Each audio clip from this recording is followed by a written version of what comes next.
Ninth physics topic second third topic. First topic में हमने बताया था फंडामेंटल्स ऑफ फिजिक्स।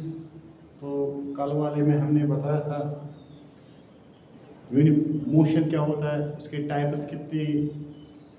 तो आज हम यहाँ और हमने इसमें थोड़ा ये भी बताया था कि स्पीड क्या होता है, वेलोसिटी क्या होता है। तो वही से हम अगर फिर देखेंगे इसको, स्पीड होता है, speed is equal to distance बटा time and velocity is also distance बटा time, but this arrow means particular direction, straight distance.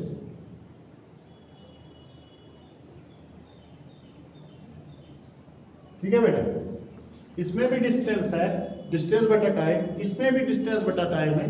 तो फिर हम इसको कहते हैं, इधर हम स्ट्रेट डिस्टेंस को दूसरा नाम अगर हम बताएंगे, it is we called as displacement, DISPLACEMENT, displacement बटा टाइम लिख सकते हैं। इधर अगर आ गया डिस्टेंस बटा टाइम, तो यहाँ से हम बताएंगे डिस्टेंस बटा टाइम, तो इधर चलेगा डिस्प्लेसमेंट बटा time, denoted by S is equal to D by T, V is equal to D arrow divided by T।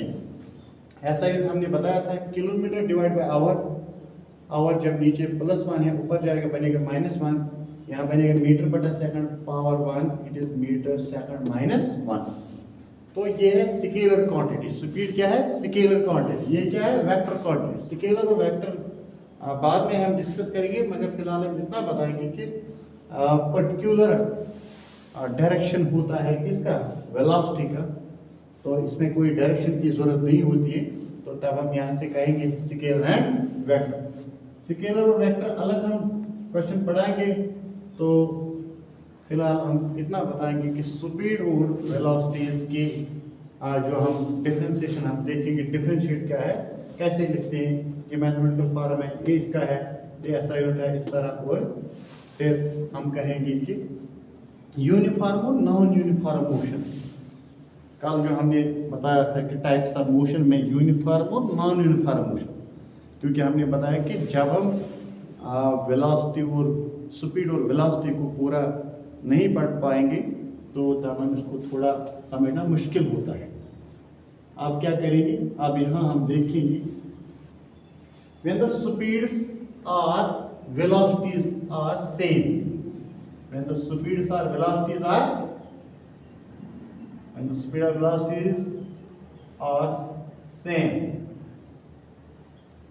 that means constant भी इसको हम कहते हैं, constant speed and velocity of the bodies have got a motion that we called as uniform motion. And when the speed is or velocity is not same, that means it varies from, that we called as time to time पे इसको change हो जाएगा, तो that time it is called as non uniform motion। तो अगर हम यहाँ देखेंगे कि यूनिफॉर्म स्पीड के कंसेप्ट में क्या हम बताएंगे, ये होता है कि equal distances in equal intervals of time.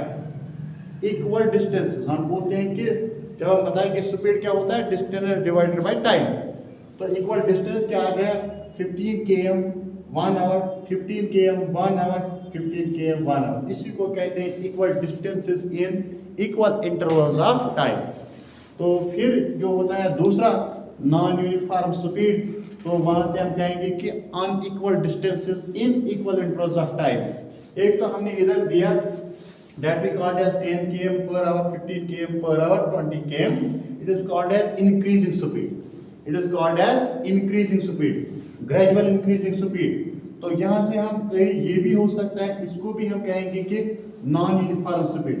पहले होगा 20, बीच में थोड़ा कम हो जाएगा, फिर ऊपर आएगा। तो जैसे हमने कहा 20 km, 15 km, फिर आगे rise, that we called as 30 km per hour. इसको भी हम नॉन यूनिफॉर्म स्पीड कहते हैं, इसको भी हम नॉन यूनिफॉर्म स्पीड कहते हैं। मगर जहाँ से हम देखेंगे कि इक्वल डिस्टेंसेस होंगे, equal intervals of time, it is called as uniform speed.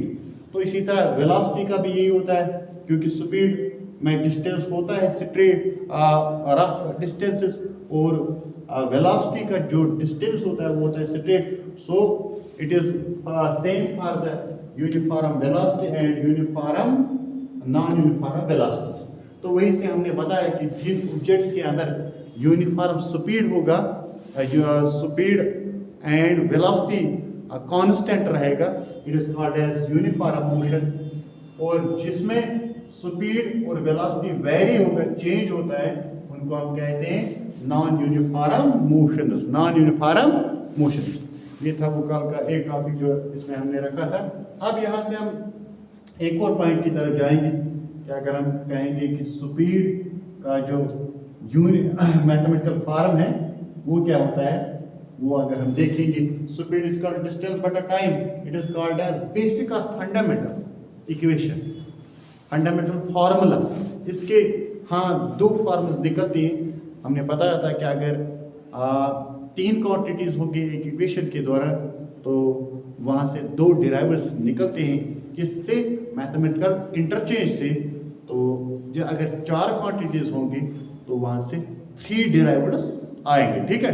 तो आप ये देखिए, ये क्या होता है, ये होता है स्पीड इज इक्वल डिस्टेंस बटा टाइम. तो डिराइव्ड इसका क्या निकलेगा, d1 is distance into speed in time. तो डिस्टेंस आ गया स्पीड इनटू टाइम.